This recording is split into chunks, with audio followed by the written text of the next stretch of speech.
इस लाल बटन को दबाएं, इस घंटी को भी दबाएं और वीडियो को लाइक करें। धन्यवाद। हेलो स्टूडेंट, स्वागत है हमारे इस यूट्यूब चैनल पर। और आज हम लोग प्रेजेंट टेंस के बारे में, इंग्लिश ग्रामर में प्रेजेंट टेंस के बारे में बात करेंगे। प्रेजेंट टेंस में प्रेजेंट इंडेफिनिट टेंस, जिसको कि सिंपल प्रेजेंट टेंस भी कहा जाता है, इसमें से 3 प्रकार के सेंटेंस होंगे: अफर्मेटिव सेंटेंस, निगेटिव सेंटेंस और इंट्रोगेटिव सेंटेंस। तो पहले अभी हम लोग अफर्मेटिव सेंटेंस को समझेंगे। प्रेजेंट टेंस में सिंपल प्रेजेंट या प्रेजेंट इंडेफिनिट टेंस की पहचान क्या होती है, ये आप लोग जानते होंगे। इसमें जो कि क्रिया होती है उसमें ता ती ते लगा होता है। जैसे कि वह पढ़ता है, रोता है, सोता है, गाता है, दौड़ता है, इसमें सभी में देखिए ता लगा हुआ है, ता ती ते लगा हुआ है। ठीक है। और यही अगर प्रेजेंट कंटिन्यूअस टेंस होगा तो उसमें रहा रही रहे होंगे। जैसे कि वह पढ़ रहा है, पढ़ रही है, दौड़ रहा है, नाच रहा है, कूद रहा है, ऐसे होगा। तो ये अभी आप लोग को अब चलते हैं कि वो रूल बताते हैं, इसमें नियम क्या क्या होगा, पहचान आप लोग को पता है। तो रूल यह है कि ही, सी, इट और सिंगुलर सब्जेक्ट, यानी कि जो कि ही, सी, इट और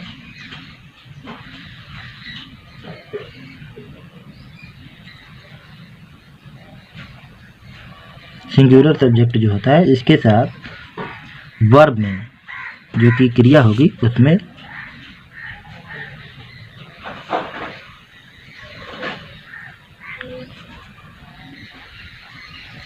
यस या ईएस जोड़ा जाता है।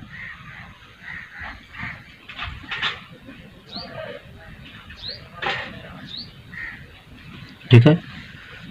अगर सिंगुलर सब्जेक्ट का मतलब यह भी हो जाएगा, किसी का नाम अगर आ गया वो सिंगुलर सब्जेक्ट है, लेकिन अगर अकेला है तब। अगर बहुत से लोग हैं तो सिंगुलर सब्जेक्ट में नहीं आएगा। तो अगर ऐसा कोई सब्जेक्ट आता है तो उसके साथ वर्ब में यस या ईएस जोड़ा जाएगा। दूसरा नियम यह कहता है कि आई, वी, यू, दे और प्लूरल सब्जेक्ट के साथ यस या ईएस नहीं जोड़ा जाता है।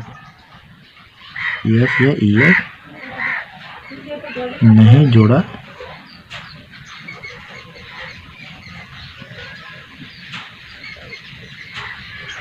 ठीक है। बस यही आप लोग को ध्यान देना है। सब्जेक्ट अगर ही आ रहा है या सी आ रहा है या इट आ रहा है या तो कोई अकेला नाम आ रहा है, तो उसके साथ वर्ब में यस ईएस जोड़ना है। कैसे जोड़ना है इसको अभी हम इसके एग्जाम्पल कम से कम 10 लगाएंगे, आप लोग को पूरा समझ में आ जाएगा। फिर इसके बाद इसमें का कैसे लगाना है इसका एक फार्मूला लिख देते हैं। फार्मूला से आप लोग को ज़्यादा समझ में आएगा। फार्मूला में इसका यह होगा कि सबसे पहले आप लोग को सब्जेक्ट लिखना होगा, फिर उसके बाद वर्ब लिखनी होगी, वर्ब के बाद में यस या ईएस जोड़ देना होगा, उसके बाद ऑब्जेक्ट लिखना है, फिर उसके बाद एटसेट्रा जो भी बचेगा कम्प्लीमेंट वो हो जाएगा। अब मान लीजिए कि पहला सेंटेंस है, तुम एक पत्र लिखते हो। तुम एक पत्र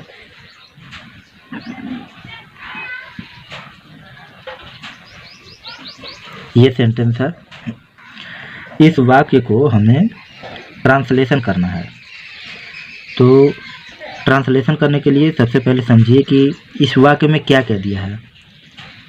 तो तुम एक पत्र लिखते हो, सबसे पहले सब्जेक्ट का लिखना है। तो इसमें सब्जेक्ट क्या होगा, कौन एक पत्र लिख रहा है, तो तुम। तो ये हो जाएगा ये सब्जेक्ट हो जाएगा। क्या काम कर रहा है तो लिख रहा है, ये वर्ब हो जाएगा। क्या लिख रहा है एक पत्र, तो ये ऑब्जेक्ट हो जाएगा। ठीक है, इतना आप लोग को समझ में आया। फार्मूला क्या है, सबसे पहले सब्जेक्ट लिखेंगे। सब्जेक्ट है तुम, तुमको इंग्लिश में यू कहा जाता है। सब्जेक्ट के बाद फिर यहाँ देखिए वर्ब दिया है, तो वर्ब लिखेंगे। वर्ब क्या है, लिखते हो, लिखना, तो लिखने को इंग्लिश में राइट कहा जाता है। फिर यस या ईएस ये जोड़ना है, तो हमें क्या करना होगा, यस ईएस जोड़ने के लिए देखेंगे कि सब्जेक्ट क्या है। यू है तो देखिए आई वी यू डे और प्लूरल, इनके साथ यस ईएस नहीं जोड़ा जाता है, तो यानी अब इसमें यस ईएस नहीं जुड़ेगा। फिर उसके बाद ऑब्जेक्ट, तो ऑब्जेक्ट एक पत्र है तो ए लेटर बन गया। इसके बाद जो दूसरा है, मैं अपना पाठ प्रतिदिन याद करता हूँ। मैं अपना पाठ प्रतिदिन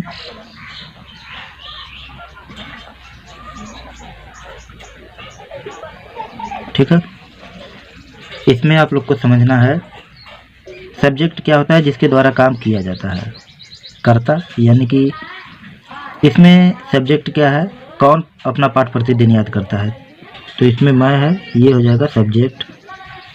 फिर उसके बाद वो क्या प्रतिदिन करता है, तो याद करता है, इसकी क्रिया क्या है, याद करने की है, तो ये इसका वर्ब हो जाएगा। और क्या याद करता है, तो अपना पाठ, तो इसका ऑब्जेक्ट हो जाएगा। और जो प्रतिदिन है वो इटसेट्रा में चला जाएगा, कॉम्प्लीमेंट जो ईटीसी है उसमें चला जाएगा। अब इसको बनाने के लिए हम क्या करेंगे, सब्जेक्ट पहले लिखना है फार्मूला में, तो सब्जेक्ट है मैं को इंग्लिश में आई कहा जाता है। उसके बाद वर्ब है याद करना, ठीक है, याद करने को इंग्लिश में लर्न कहा जाता है। फिर इसके बाद वर्ब के बाद यस या ईएस, तो आई है सब्जेक्ट, तो आई के साथ देखिए आई वी यू दे, इसमें नहीं जोड़ा जाएगा। फिर उसके बाद सब्जेक्ट हो गया, वर्ब हो गया, ऑब्जेक्ट क्या है, क्या याद करता है, अपना पाठ, तो आई के साथ माई आता है, माई लेसन, प्रतिदिन यानी कि daily, I learn my lesson daily बन गया, इसका ट्रांसलेशन हो गया। उसके बाद तीसरे नंबर पर सेंटेंस है कि वह सुबह टहलने जाता है। वह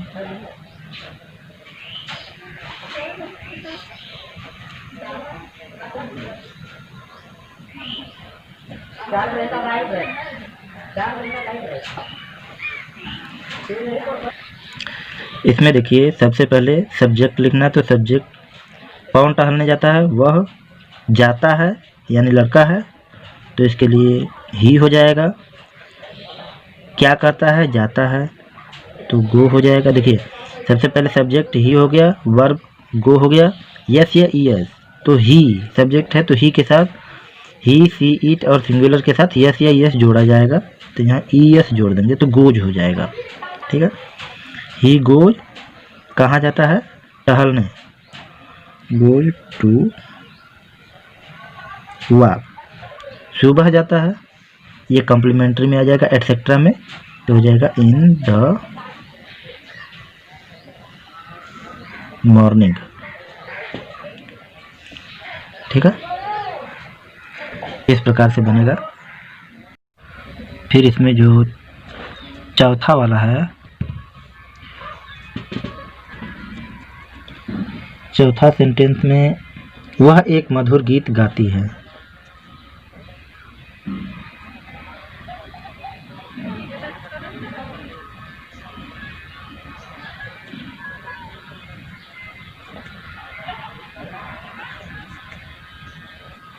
ठीक है, वह एक मधुर गीत गाती है, तो इसमें सब्जेक्ट पहले देखा जाएगा।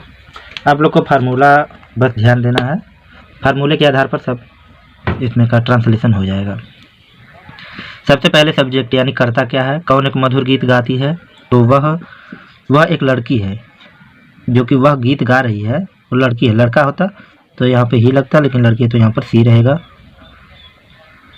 सी सब्जेक्ट हो गया। उसके बाद वर्ब, क्या करती है, गाती है, तो गाने को सिंग कहा जाता है, सिंग। उसके बाद यस या यस, तो सी यानी ही सी ईट, और सिंगुलर के साथ यस यस जोड़ा जाता है, तो यहाँ पर यस जोड़ देंगे तो सिंग्स हो जाएगा। क्या गाती है, एक मधुर गीत, यानी अ स्वीट सॉन्ग। ठीक है, इसी प्रकार से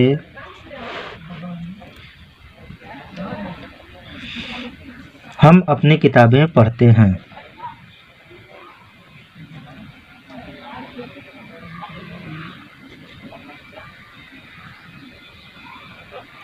हम अपनी किताबें पढ़ते हैं। देखिए, कुछ अपना के लिए जो वर्ड होते हैं, वो अगर आप लोग को कन्फ्यूजन हो रहा है या समझ में नहीं आ रहा है, तो यहाँ पर लिख दे रहा हूँ, इससे आप लोग को सहायता मिलेगी।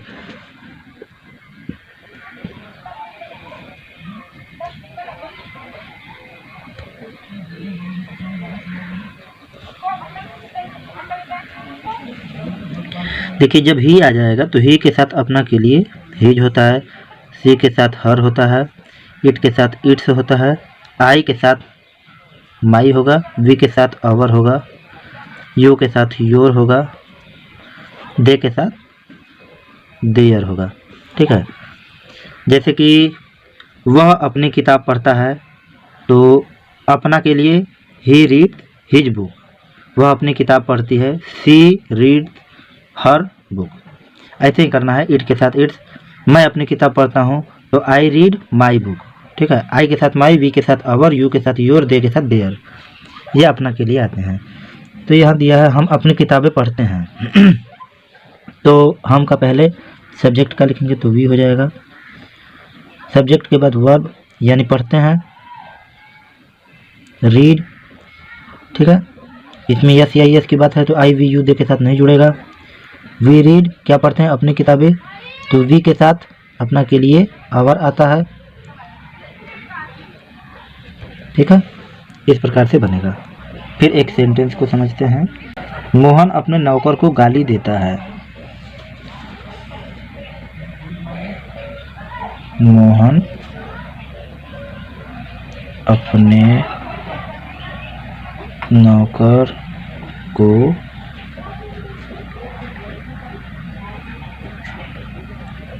गाली देता है। ठीक है, इसमें सबसे पहले आपको जब 2-3 नाम आ जाए तो इसमें कन्फ्यूजन होती है। कई स्टूडेंटों को ऐसा जो है दिक्कत सामने आने लगता है कि इसमें सब्जेक्ट कौन सा है, ऑब्जेक्ट कौन सा है। अभी थोड़ा बड़ा बड़ा जो है वाक्य अभी आएगा सामने आप लोग को समझने के लिए। तो इसमें पहले समझते हैं कि काम किसके द्वारा हो रहा है, नौकर के द्वारा हो रहा है कि मोहन के द्वारा हो रहा है। तो देखिए, मोहन अपने नौकर को गाली देता है। गाली देता है, कौन गाली देता है, मोहन गाली देता है। ठीक है, तो मोहन इसमें सब्जेक्ट हो जाएगा। क्या करता है, गाली देता है, ये वर्ब हो जाएगा। किसको गाली देता है, अपने नौकर को, ये ऑब्जेक्ट हो जाएगा। ठीक है, इस प्रकार से अगर लगाएंगे तो आप लोग को कभी भी कठिनाई नहीं होगी। सबसे पहले सब्जेक्ट का बनाएंगे तो ये हो जाएगा मोहन। ठीक है, फिर उसके बाद वर्ब गाली देता है, तो एब्यूज, एब्यूज में गाली होता है, गाली देना। तो मोहन है, किसी का नाम है, वो अकेला है, यानी सिंगुलर सब्जेक्ट है, तो यस या ईएस इसमें जुड़ जाएगा, एब्यूजेज हो जाएगा। किसको गाली देता है, अपने नौकर को, तो ये हो जाएगा हिज सर्वेंट। देखिए, जब कोई किसी लड़के का नाम यानी मेल का अगर नाम आता है तो उसके साथ अपना के लिए हिज लगाएंगे, और किसी फीमेल का नाम आता है तो उसके साथ हर लगाएंगे। ही वाला होता है और सी वाला होता है, यानी कोई लड़के का नाम आ गया तो उसको ही समझ लेंगे, और लड़की का नाम आ गया तो सी समझ लेंगे। ठीक है, तो इस प्रकार से ये हो गया। उसके बाद में वे अपने घरों को साफ करते हैं।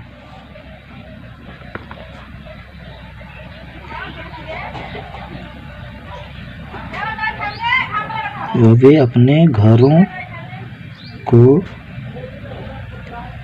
साफ करते हैं। इसमें भी आप लोग को समझने की बात है कि इसमें देखिए घर, अभी तो इसमें उतना नहीं कठिन है, ये तो आप लोग को समझ में आ जाएगा।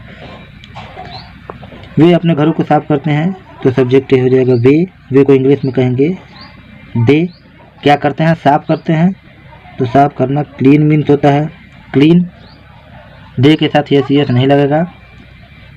क्या साफ करते हैं? अपने घरों को। दे के साथ अपना के लिए देयर होता है, अभी आप लोग को बताया है।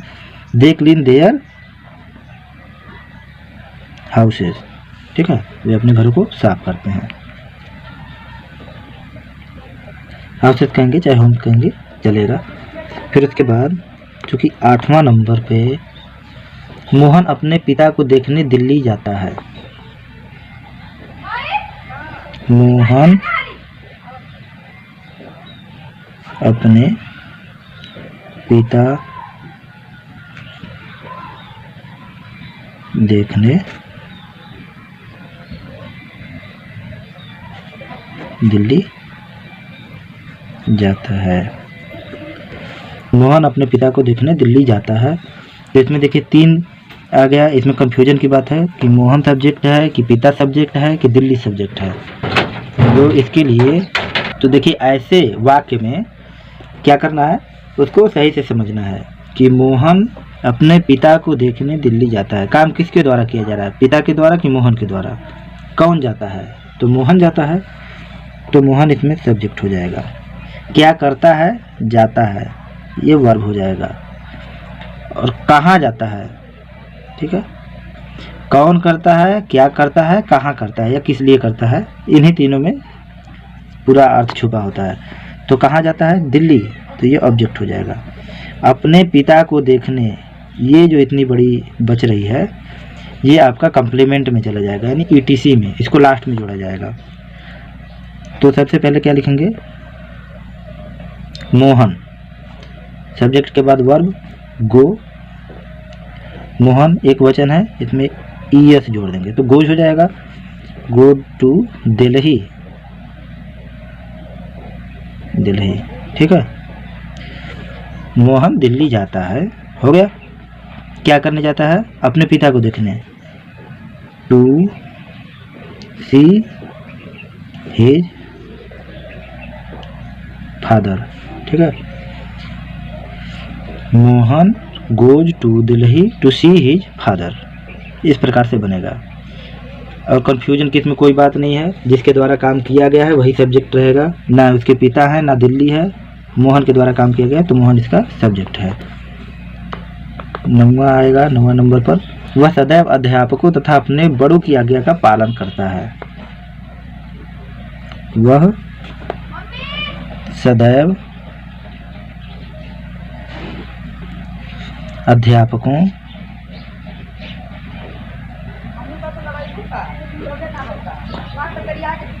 तथा अपने बड़ों की